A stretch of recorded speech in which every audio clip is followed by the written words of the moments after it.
கிறிஸ்துவுக்குள் மிகவும் பிரியமான தேவனுடைய பிள்ளைகளை, மீண்டும் போகிற ஆண்டவராய் இயேசு கிறிஸ்துவின் நாமத்தினால அன்பின் வாழ்த்துதல். தேவனாகிய கர்த்தர் உங்களை ஆசீர்வதித்து தம்முடைய கிருபையினாலும் இரக்கத்தினாலும் அவருடைய விலையேறப்பெற்ற நன்மையினாலும் ஆசீர்வாதங்களினாலும் நடத்தி செல்வார் என்று விசுவாசத்தோடு நம்புகிறேன். இன்றைக்கி நாம் ஒரு வேத வசனத்தோடு உங்களை சந்திக்கிறேன். நிச்சயமாய் கர்த்தர் அந்த வேத உங்களோடு கூட பேசுவார். ஏனென்றால் கர்த்தருடைய வேதம் சொல்லுகிறது, அவர் பேசுகிற தெய்வம். அவர் பேசுகிற தெய்வம் ஒவ்வொரு தேவ பிள்ளைகளோடும் யாருக்கு என்ன காரியங்கள் தேவையோ அதை தம்முடைய வார்த்தையை கொண்டு அனுப்பி, வசனத்தை அனுப்பி அவர்களை குணமாக்கி சொஸ்தப்படுத்துகிற தேவனாய் இருக்கிறார். அவர் தம்முடைய வார்த்தையை அனுப்பும்போது அநேகருக்குள்ளே ஜீவன் உண்டாகிறது.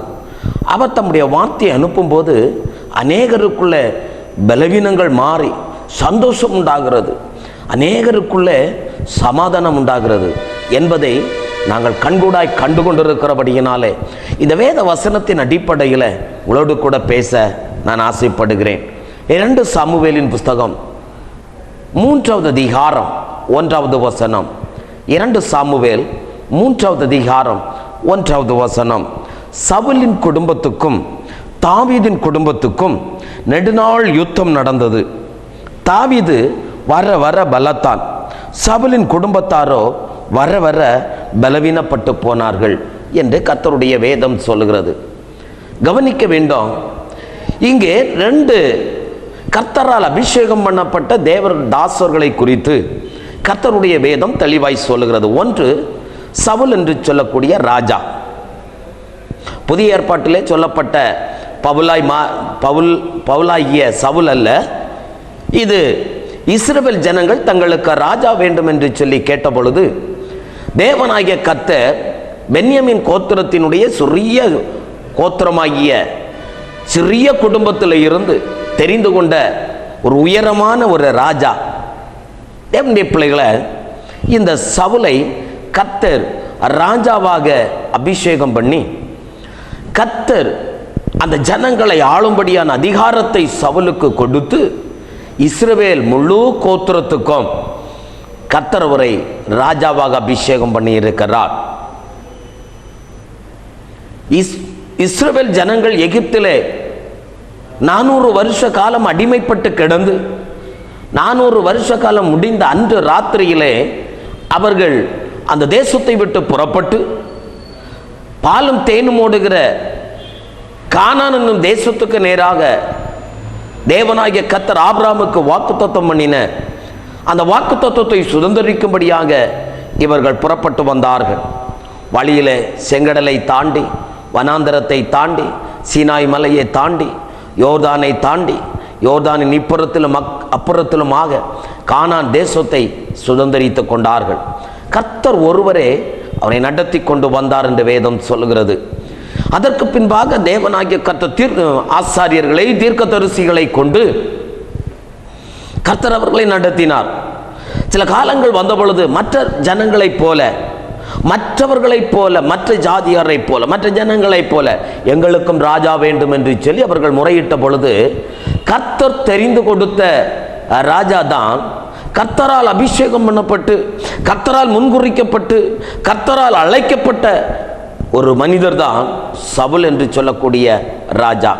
பிரியமான தேவனுடைய பிள்ளைகளை, இந்த ராஜா சில காலம் தேவனுடைய சித்தத்தின்படியும் தேவ எண்ணத்தின்படியும் தேவனுடைய சிந்தையை நிறைவேற்றுகிறவராகவும் காணப்பட்டு கொண்டிருந்தார்.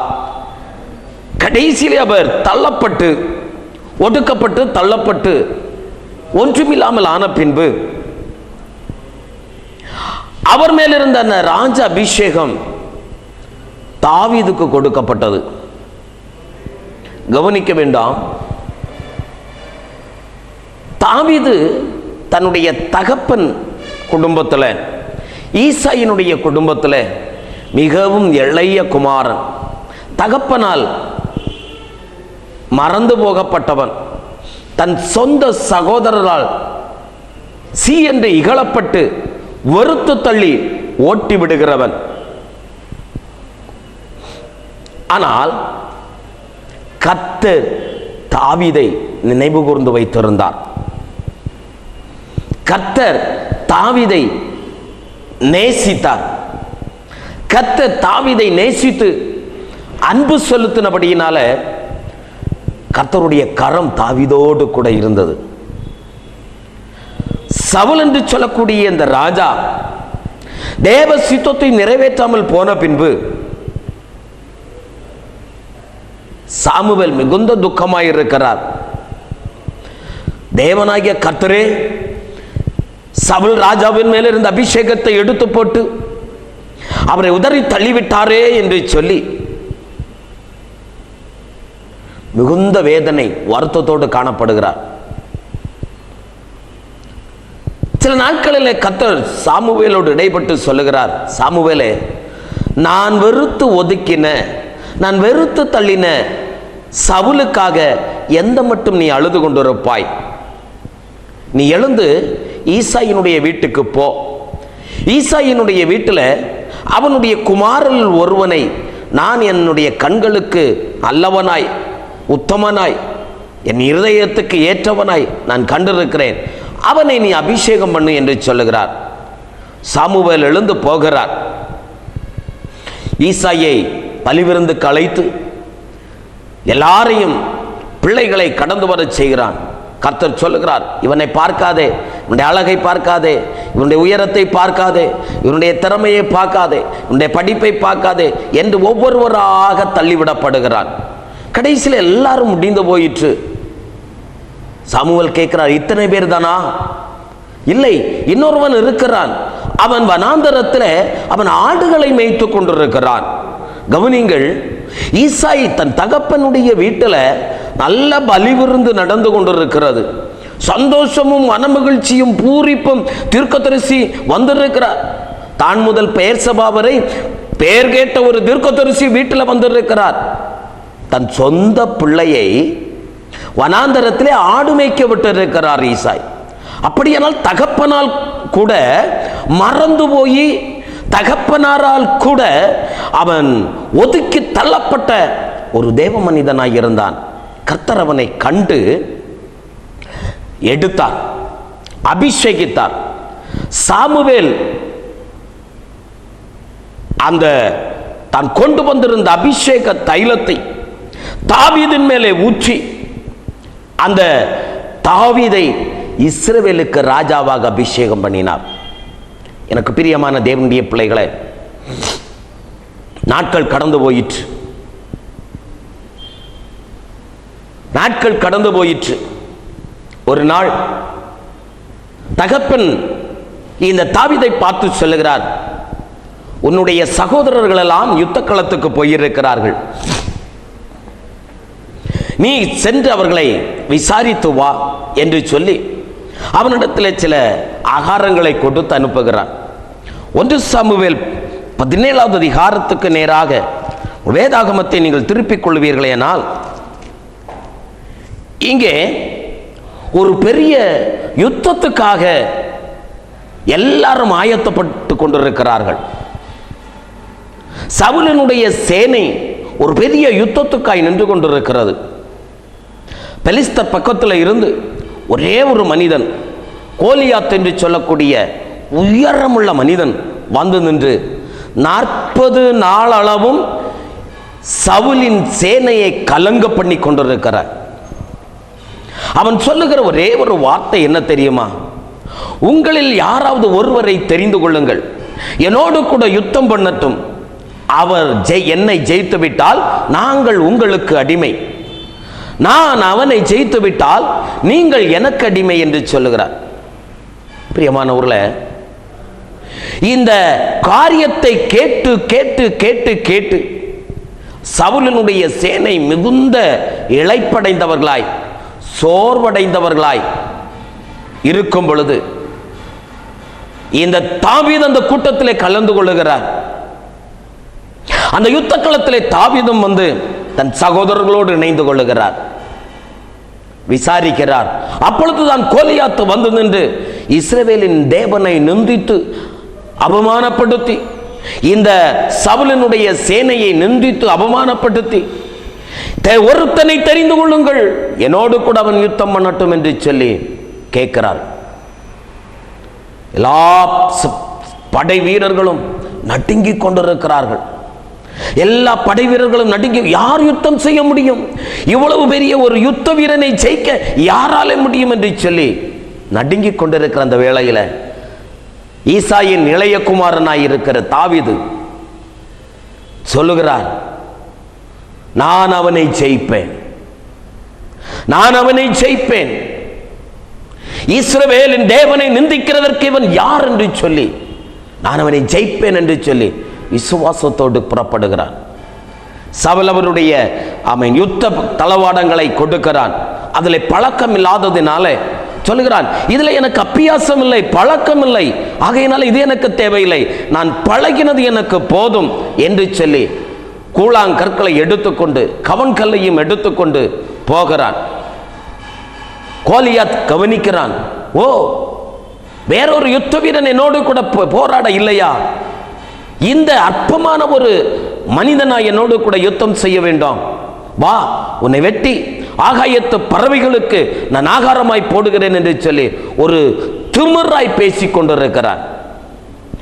நீ கல்லோடு என்னிடத்தில் வர நான் நாயா என்று கேட்கிறான்.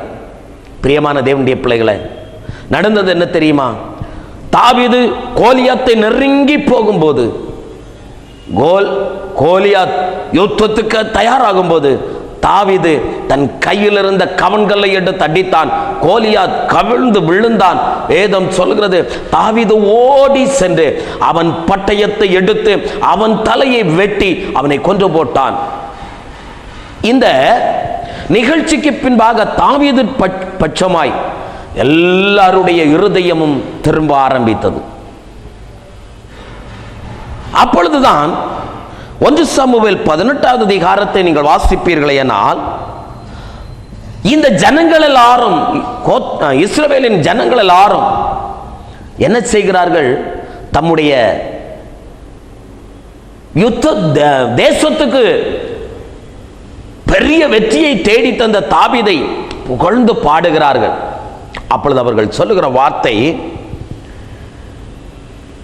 1 சாமுவேல் 18வது அதிகாரம் 7, 8, 9 வசனங்களை 10 வசனங்களை வாசிக்கும் போது, அந்த ஸ்திரீகள் ஆடி பாடுகையில் சவுல் கொன்றது 1000, தாவீது கொன்றது 10000 என்று முறையாக பாடினார்கள். அந்த வார்த்தை சவுலுக்கு விசனமாய் இருந்தது. அவன் மிகுந்த எரிச்சல் அடைந்து, தாவீதுக்கு 10000, எனக்கோ 1000 கொடுத்தார்கள், இன்னும் ராஜாங்கம் மாத்திரம் அவனுக்கு குறைவாயிருக்கிறது என்று சொல்லி அந்த நாள் முதற்கொண்டு சவுல் தாவீதை காய்மகாரமாய் பார்த்தான். மறுநாளிலே தேவனால் விடப்பட்ட பொல்லாத ஆவி சவுலின் மேல் இறங்கிற்று. அவன் வீட்டிற்குள்ளே தீர்க்க தரிசனம் சொல்லிக் கொண்டிருந்தான் என்று வேதம் சொல்லுகிறது. கவனிங்கள், ஏன் இந்த சவுல் ராஜா தாவீதின் மேலே பொறாமை கொள்ள காரணம் என்ன? இந்த 2 குடும்பத்துக்கும் இவ்வளவு பெரிய யுத்தம், இவ்வளவு பெரிய போராட்டம் நடக்க காரணம் என்ன? 2 சாமுவேல் 3வது அதிகாரம் 1வது வசனத்திலே வாசிக்கிறோம், சவுலின் குடும்பத்துக்கும் தாவீதின் குடும்பத்துக்கும் 8 நாள் யுத்தம் நடந்தது. தாவீது வர வர பலத்தான், சவுலின் குடும்பத்தாரோ வர வர பலவீனப்பட்டு போனார்கள். 2 குடும்பத்துக்கும் சண்டை வருகிறதற்கு முகாந்தரம் இந்த தாவீது கோலியாத்தை முறியடித்தது. இந்த தாவீது கோலியாத்தை முறியடித்தது நிமித்தம் தேசத்தின் பெண்கள் ஆடி பாடி சந்தோஷப்பட்டு ஆமென் முறையாக ஆமென் பாடுகிறார்கள். சவுல் கொன்றது 1000, தாவீது கொன்றதோ 10000 என்று சந்தோஷப்பட்டு களி கூர்ந்து பாடுகிறார்கள். இந்த வார்த்தை தான் சவுலினுடைய இருதயத்தில் ஒரு காய்மகாரத்தை உண்டாக்கிற்று. இந்த வார்த்தை சவுலினுடைய வாழ்க்கையில தாவீதை குறித்து ஒரு காய்மகாரம் மாத்திரமல்ல, எப்படியாவது அவனை கொலை செய்து விட வேண்டும், எப்படியாவது அவனை கொன்றுவிட வேண்டும் என்று சொல்லி இருதயத்திலே ஒரு எண்ணமும் ஒரு பாரமும் உருவாயிற்று. 1 சாமுவேல் 18வது அதிகாரம் 10வது வசனத்திலே நாம் இப்படியாக வாசிக்கிறோம். மறுநாளிலே தேவனால் விடப்பட்ட பொல்லாத ஆவி சவுலின் மேல் இறங்கிற்று. அவன் வீட்டிற்குள்ளே தீர்க்க தரிசனம் சொல்லிக் கொண்டிருந்தான். அப்பொழுது தாவீது தினந்தோறும் செய்கிறபடி தன் கையினால் சுரமண்டலத்தை வாசித்துக் கொண்டிருந்தான். சவுலின் கையிலே ஈட்டி இருந்தது. சவுல் தாவீதை சுவரோடு சேர்த்து உருவ குத்தி போடுவேன் என்று ஈட்டி அவன் மேல் எறிந்தான். ஆனாலும் தாவீது விலகி 2 தரம் அவனுக்கு தப்பினான் என்று வேதம் சொல்கிறது. இவன் செய்த தவறு என்ன? தாவீது செய்த தவறு என்ன? சவுல் ராஜாவால், சவுலினுடைய சேனையால் ஜெயிக்க முடியாத கோலியாத்தை கொன்று போட்டான். அது நிமித்தம் இந்த ஸ்திரீகள் பாடினார்கள், சந்தோஷப்பட்டார்கள். இந்த வார்த்தை சவுலுடைய காதுகளிலே ஏறி அவனுடைய வாழ்க்கையின் ஜீவிதங்கள் மாறி போனதுனால தாவீதை காய்மகாரமாய் பார்த்து கொன்று போடும்படியாக பிரயாசப்படுகிறான். அது முதற்கொண்டு பிரச்சனைகள் கொஞ்சம் கொஞ்சம் கொஞ்சமாக உயர்ந்து யுத்தம் செய்கிற அளவுக்கு, மாறி மாறி யுத்தம் செய்கிற அளவுக்கு உயர்ந்து போயிற்று. தேவனுடைய பிள்ளைகளை, இந்த அநேகருடைய வாழ்க்கையும் இப்படிப்பட்டதாய் காணப்பட்டு கொண்டிருக்கிறது. நன்மை செய்த அநேகரை பார்த்து சில சின்ன சூழ்நிலையின் நிமித்தம் காய்மகாரமாய் பார்த்து அவர்களை பகைத்து அவர்கள் மேல் பொறாமை கொண்டு அவர்களோடு யுத்தம் செய்து, ஆமீன், கோர்ட்டு கேசு என்று சொல்லி பெரிய ஒரு யுத்தத்தை இன்றைக்கு அநேக தேவனுடைய பிள்ளைகள் நடப்பித்துக் கொண்டிருக்கிறார். கவனிக்க வேண்டும். சவுல் தேவனால் தெரிந்து கொள்ளப்பட்ட தேவ மனிதன். தாவீது தேவனால் அபிஷேகம் பண்ணப்பட்ட தேவ மனிதன். ஆனால் 2 குடும்பத்துக்கும் என்ன நடக்கிறது? யுத்தம் நடக்கிறது. மிகுந்த யுத்தம் நடக்கிறது. பயங்கரமான யுத்தம் நடக்கிறது. தாவீதை கொன்று போடுவேன் என்று சொல்லி சவுல் ராஜா வனாந்தரத்திலே சவுலினுடைய சேனை தாவீதை தேடி ஓடுகிறது. தாவீது எப்ரோனில் இருக்கிறான், தாவீது அங்கே இருக்கிறான், இங்கே இருக்கிறான் என்று சொல்லி சொன்ன பொழுதெல்லாம் சவுல் தன் படையை திரட்டிக் கொண்டு வேகமாய் கடந்து சென்று தாவீதை ஆமென் கொன்று போட வேண்டும் என்று பிரயாசப்படுகிறான். ஒரு விசை அவன் யுத்த களத்திலே வனாந்தரத்தில் நின்றபோது அவன் மல ஜலாதிக்கு போக வேண்டும் என்று ஆசைப்பட்டதுனால, இயற்கை உபாதைகள் அவனை ஆளுகை செய்ததுனால ஒரு குகைக்குள்ளாய் போகிறான். அங்கே போய் உட்காருகிறான். ஆனால் அதே குகைக்குள்ள தாவீதும் உட்கார்ந்து இருக்கிறார். தாவீது உட்கார்ந்து இருக்கிறார். மெதுவாக வந்து சவுல் ராஜாவினுடைய சால்வையினுடைய வஸ்திரத்தின் ஓரத்தை வெட்டி எடுத்து விட்டு அவன் போய்விட்டான். இதோ ராஜா மலஜலாதி முடிந்து வெளியே வரும் பொழுது, வெளியே போன பின்பு தாவீது வந்து உரத்த சத்தமிட்டு தகப்பனே என்று கூப்பிடுகிறான். ராஜாவே என்று கூப்பிடுகிறான். கூப்பிட்டு கேட்கிறான், யாருமை தவறான வழியில் நடத்தினது? இதை தாவீது உம்மை கொன்று போட பார்க்கிறான் என்று யார் சொன்னது? பாரும், இன்றைக்கு தேவனாகிய கர்த்தர் உம்மை என்னுடைய கையிலே ஒப்பு கொடுத்தும் நான் உம்மை ஒன்றும் செய்யவில்லை. உம்முடைய சால்வையின் துண்டு என் கையில் இருக்கிறது, பாரும் என்று சொல்ல. பிரியமான தேவனுடைய பிள்ளைகளை,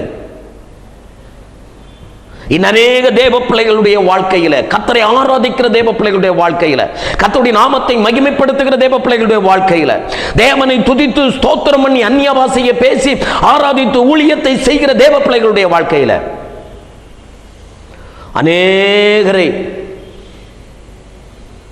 வேதனைக்கு உட்படுத்தி அநேகரை கோர்ட்டு கேசு என்று சொல்லி அவர்களை வேதனைக்குட்படுத்தி நஷ்டங்களை உருவாக்கி அவருடைய ஜீவிதங்களை ஆமென் தகர்த்து போட வேண்டும் என்று சொல்லி பிரயாசப்பட்டு கொண்டிருக்கிறார்கள்.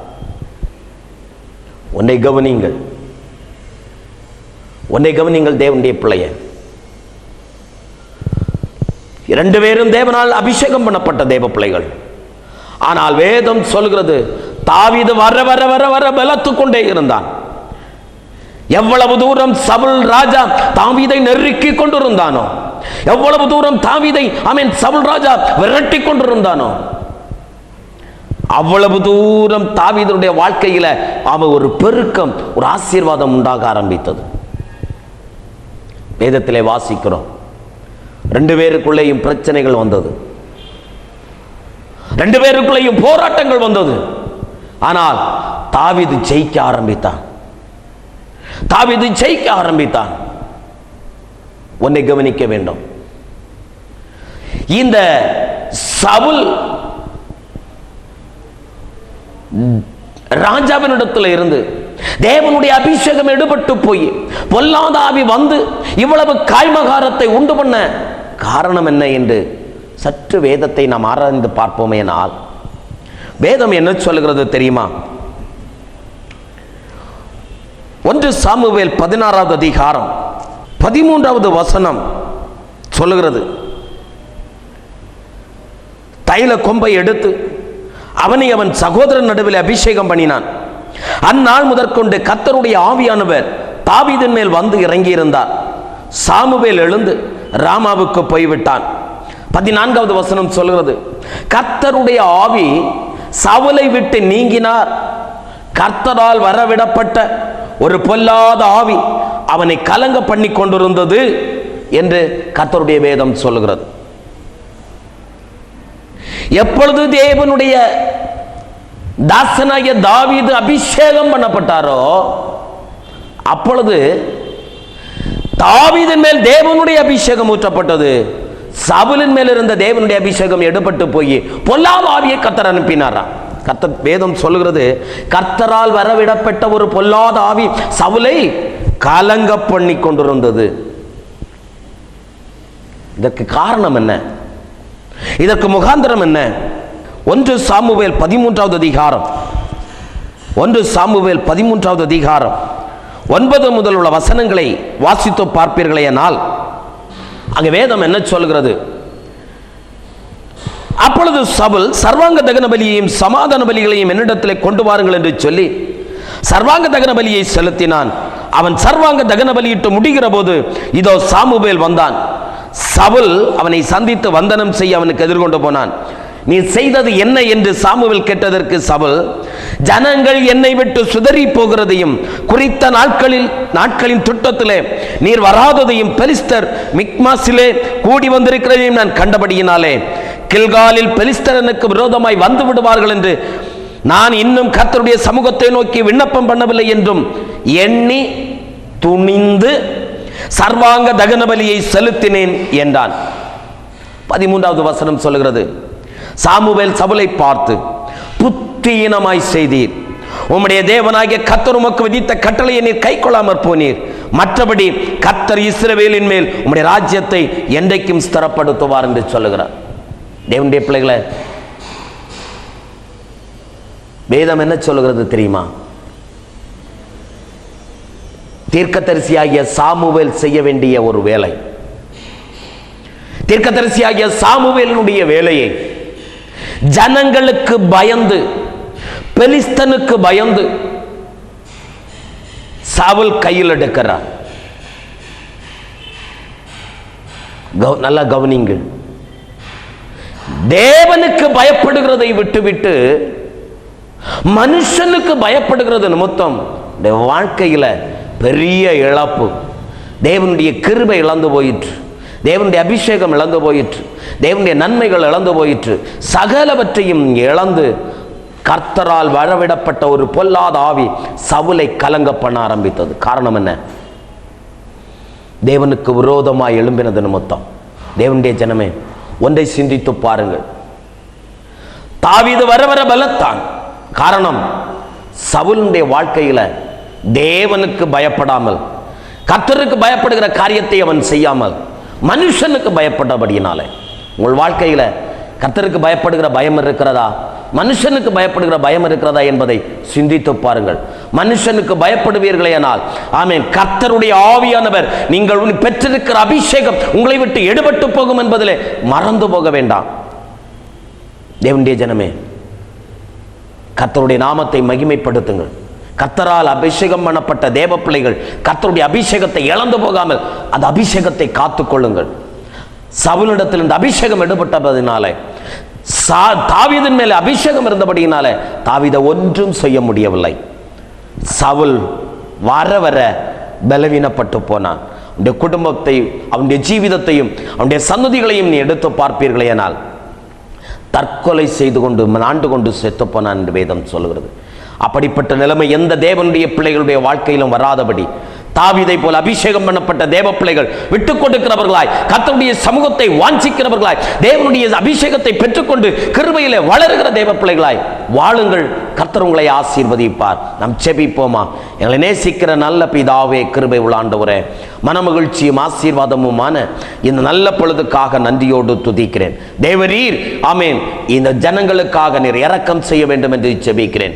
தாவீது வர வர பலத்து ஆமேன், உடைய வாழ்க்கை சிறந்ததை போல தேவனுடைய பிள்ளைகளுடைய வாழ்க்கையும் சிறந்திருக்கத்தக்கதாக ஆண்டவரே கிருபை செய்ய வேண்டும் என்று ஆசீர்வதிக்க வேண்டும் என்று செபிக்கிறேன். கிருபையின் கரத்துக்குள் மூடிக்கொள்ளும் ஆசீர்வதி இயேசுவின் நாமத்தில் பிதாவே, ஆமேன்.